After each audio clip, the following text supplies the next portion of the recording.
एक साल पहले ही मेरे भैया की शादी हुई थी और मेरे भैया शादी के कुछ दिन बाद ही विदेश चले गए थे क्योंकि वहीं पर उनकी जॉब थी। और यहाँ पर भाभी, मैं और मम्मी पापा के साथ रहती थी। भाभी और मेरी उम्र लगभग एक ही थी, इसलिए मैं और भाभी अच्छी दोस्त बन गई थी। अब मेरी भी शादी ठीक हो गई थी, लेकिन अभी मेरी शादी को 6 महीने बचे थे। घर में शादी की तैयारियां स्टार्ट हो चुकी थी। मम्मी और भाभी हमेशा ही मार्केट जाती और मेरी शादी की शॉपिंग करके वापस लौटती। भाई के घर में ना होने के कारण मैं भाभी के साथ उनके कमरे में सो जाती थी और देर रात तक भाभी से बातें करते रहती थी। भाभी के कमरे में दो अलमारियां थी, एक बड़ी और एक छोटी। बड़ी अलमारी कपड़ों से और मेकअप के सामानों से भरी हुई थी और छोटी अलमारी हमेशा बंद रहती थी। मैं जब भी भाभी से पूछती इसमें क्या है तो वो कहती कि जरूरी कागजात और गहने हैं। रात को हम दोनों जब एक दूसरे के साथ बातें करते, इस वक्त कभी कभी भाई का फोन आ जाता तो भाभी उठकर दूसरे कमरे में चली जाती थी और फिर घंटों भाई के साथ बातें करते रहती थी। इधर मैं भी अपने मंगेतर विक्रम से बात करने लग जाती और इस तरह करते करते 4 महीने बीत गए और अब भाई के आने का 1 महीना रह गया था। एक दिन रात को 2 बजे मेरी आंखें खुली तो मैंने देखा कि भाभी कमरे में नहीं थी। मैंने सोचा कि भाई का फोन आया होगा, पर फोन तो पेट पर ही पड़ा हुआ था। मैं बाहर निकलकर देखी तो भाभी बाथरूम में उल्टियां कर रही थी। मैंने पूछा कि क्या हुआ। भाभी ने कहा कुछ नहीं, वो कल मैंने शहर में शॉपिंग करते वक्त कुछ उल्टा सीधा खा लिया था, जिसके कारण पेट खराब हो गया और उल्टियां आ रही है। अब दवाइयां ली है तो कुछ आराम लग रहा है। अगले दिन भाभी अकेले ही शहर को चली गई और मेरा बार बार मन कर रहा था कि मैं छोटी वाली अलमीरा को खोलकर देखूं, पर भाभी ने चाबियों को छुपा कर रखा था। इधर उधर हर तरफ चाबियां ढूंढने की कोशिश की। दूसरी अलमारी के कपड़ों के नीचे मुझे चाबियां मिल गई। मैंने खोलकर देखा तो उसमें गहने और कुछ कागज पड़े हुए थे और साथ में कुछ दवाइयां भी थी। मैंने तुरंत फोन में फोटो खींच ली, अलमीरा बंद करके चाबियों को वहीं पर रख दिया। अलमीरा में जो दवाइयां मिली उसके बारे में तो मुझे पता था, क्योंकि 3 साल पहले जब मैं कॉलेज में थी तो मुझसे गलती हो गई थी और मैं प्रेग्नेंट हो गई थी। तो मेरे बॉयफ्रेंड ने मेरा साथ देने की वजह मुझे छोड़ दिया था। फिर मैंने भाभी को सब कुछ बता दिया था। भाभी ने मेरा बहुत साथ दिया था। उन्होंने मुझे कुछ ऐसी दवाइयां लाकर दी थी जिसके कारण मैं कुछ दिन बाद ही ठीक हो गई। इस बात को 3 साल हो गए थे, पर भाभी ने आज तक घर में किसी को दूसरे को मेरे इस गलती के बारे में नहीं बताया। फिर मैंने गूगल पर सर्च करके दवाइयों को देखा तो पता चला कि ये तो अबॉर्शन की दवाइयां हैं। फिर मैंने डस्टबिन चेक किया तो उसमें मुझे कुछ दवाइयां के खाली रेफर भी मिले। अब मैं काफी परेशान हो गई और भाभी के बारे में गलत सोचने लगी। मुझे लगा कहीं भाभी प्रेग्नेंट तो नहीं है। मुझे तो बिल्कुल यकीन नहीं हो रहा था। भाई को बाहर गए 1.5 साल हो गए थे। इसमें भाभी अपने मायके भी नहीं गई थी और घर में मेरे छोटे भाई के अलावा और कोई आदमी नहीं है और मेरा भाई अभी 15 साल का ही है। शाम तक भाभी शहर से सामान लेकर वापस आई। वो बड़ी थकी थकी लग रही थी। मैंने पूछा, भाभी इतना टाइम कहाँ लग गया? तो भाभी ने कहा, तेरी शादी का कुछ जरूरी सामान लाना था, इस कारण लेट हो गई। पर मुझे तो शक था कि भाभी किसी अस्पताल में अबॉर्शन कराने गई होगी। फिर रात को भाभी की फोन की घंटी बजी तो उठकर बाहर जाते समय भाभी बोलकर गई कि तुम्हारे भैया का फोन आया है। मुझे इस बात पे यकीन नहीं हुआ और मैंने भी अपने भाई को फोन लगा दिया। भाई ने फोन उठाया और हालचाल कहने लगा कि मेरी 20 तारीख को टिकट हो गई है और मैं तेरी भाभी को फोन करके बताने ही वाला था। मैंने कहा, भाभी के लिए मेरी तरफ से एक अच्छा सा गिफ्ट लेकर आना। वह मेरी शादी के लिए बहुत मेहनत कर रही है, पर भाभी को मत बताना। और फिर मैंने फोन काट दिया। मुझे भाभी पर यकीन नहीं हो रहा था। मैं पूरा सच जानना चाहती थी। मेरे भाई के आने में भी थोड़े दिन ही बचे थे और भाभी भी पूरी ठीक हो गई थी। भाभी का सच जानने के लिए मुझे उनका फोन चाहिए था, क्योंकि उनके फोन से ही पता चल सकता था कि वह किन के साथ बात करती है। फिर एक दिन मैंने भाभी से कहा कि मुझे विक्रम के साथ बात करनी है, क्योंकि मेरा फोन बंद हो गया है। आप मुझे अपना फोन 10 मिनट के लिए दे सकती हैं? मुझे पता था कि भाभी कोई बहाना जरूर बनाएगी और वैसे ही हुआ।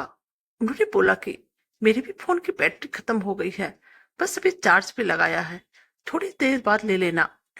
मुझको सब्र नहीं हो रहा था और मैं अपने भाई को आने से पहले सब कुछ पता करना चाहती थी। आज मेरी मम्मी और भाभी बाजार गए हुए थे और अब फिर मैं छोटी अलमीरा खोलकर उसको अच्छी तरह से देखने की कोशिश की तो फाइलों के नीचे एक फोटो पड़ी थी जिसको देखकर मेरे होश उड़ गए। यह मेरे मंगेतर विक्रम और भाभी की फोटो थी। यह देखकर मैं हैरान रह गई कि भाभी मेरे भाई के साथ इतना बड़ा धोखा कर रही है, क्योंकि मेरे साथ जिस लड़की की शादी होने वाली थी वह मेरी भाभी का आशिक था और भाभी रात को उसके साथ ही बात करती थी। यह सब सोचकर मेरे तो होश ही उड़ गए। अब मुझे लगने लगा कि घर में भाभी और विक्रम के बारे में सबको बता देना चाहिए, नहीं तो इस शादी से मेरी जिंदगी बर्बाद हो जाएगी और मैं अपनी जिंदगी किसी भी कीमत पर बर्बाद नहीं होने दे सकती थी। फिर मेरे भाई को भी इन सभी से छुटकारा मिल जाएगा। तो फिर मैंने उस फोटो अपने फोन में खींच लिया और अलमीरा बंद करके चाबी फिर वहीं पर रख दिया जहां से मैंने उसे लिया था। अब मैंने वह फोटो भाई को सेंड करने की सोची, लेकिन फिर सोची कि भैया को आने देती हूँ, सामने बैठकर ही बातें हो जाएगी। मुझे भाभी का इतना बड़ा धोखा बर्दाश्त नहीं हो रहा था, क्योंकि मेरा रिश्ता भाभी ने ही करवाया था। विक्रम भाभी का बॉयफ्रेंड था जिसके साथ भाभी की शादी नहीं हो पाई थी और अपना इस अफेयर को कायम रखने के लिए मेरा रिश्ता विक्रम के साथ करवा दिया ताकि किसी को भाभी और विक्रम के रिश्ते पर कभी भी शक न हो पाए। अब मेरे मन में विक्रम के लिए भी नफरत भर गई थी और मैं उस धोखेबाज से बिल्कुल बात नहीं करना चाहती थी। और अब मैंने अपना फोन स्विच ऑफ कर लिया। भाभी जब शाम को बाजार से वापस आई तो मेरे लिए नया सूट लेकर आई। मुझसे बोली, जरा ये सूट पहनकर दिखाओ तो और मुझे बताओ तुम्हें ये पसंद है कि नहीं।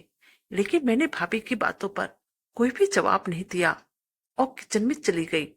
और भाभी भी मेरे पीछे पीछे किचन में आ गई और मुझे कहने लगी, तुम्हारा फोन स्विच ऑफ क्यों आ रहा था? विक्रम तुम्हें फोन कर रहा था, लेकिन जब तुम्हारा फोन स्विच ऑफ आ रहा था तब उसने मुझे फोन किया। अब मैं अपना गुस्सा और देर तक काबू न रख पाई और फिर मैंने अपना फोन ऑन करके भाभी और विक्रम की एक साथ वाली तस्वीर भाभी को दिखा दिया और कहा, कल भाई आ रहे हैं, उन्हें आने दो, फिर मैं तुम दोनों की आशिकी का भंडाफोड़ करूंगी और उसके बाद तुम किसी के सामने मुंह दिखाने के लायक नहीं रहोगी। मेरे मुंह से यह बात सुनते ही भाभी के चेहरे का रंग उड़ गया और उनके माथे पर पसीना आने लगे। उनका मुंह देखने लायक था। अब मैं वापस कमरे में आ गई थी। पीछे भाभी भी आ गई और बोली, एक मिनट मेरी बात तो सुन लो। तुम जो मुझ पर इल्जाम लगा रही हो वो पूरा सच नहीं है। उसके बाद जो मर्जी कर लेना।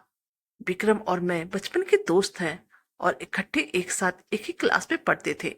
हम एक दूसरे को पसंद भी करते थे, पर हमारी शादी ना हो सकी। मेरी शादी तुम्हारे भाई के साथ हो गई।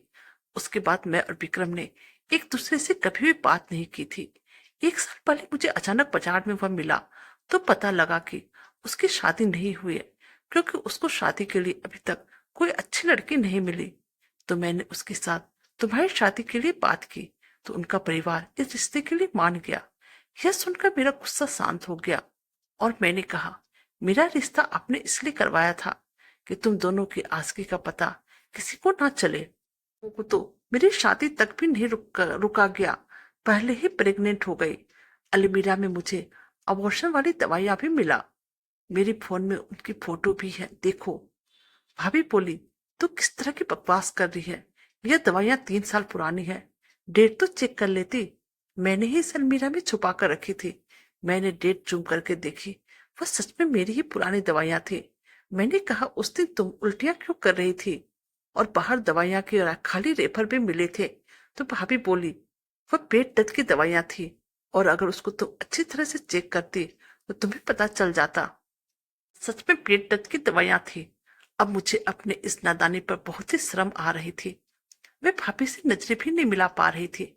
मैंने उनसे उनकी और विक्रम की फोटो वाली बात भी पूछी तो भाभी मुझे कहने लगी, यह कॉलेज के आखिरी दिन का फोटो है, जब हम दोनों एक दूसरे से अलग हुए थे और जब तुम्हारा रिश्ता ठीक हुआ था तब मैंने यह तस्वीर तुम्हारे भाई को दिखाई थी और तुमसे रिश्ता होने से पहले मैंने तुम्हारे भैया को अपने और विक्रम के बारे में सभी कुछ सच सच बता दिया था।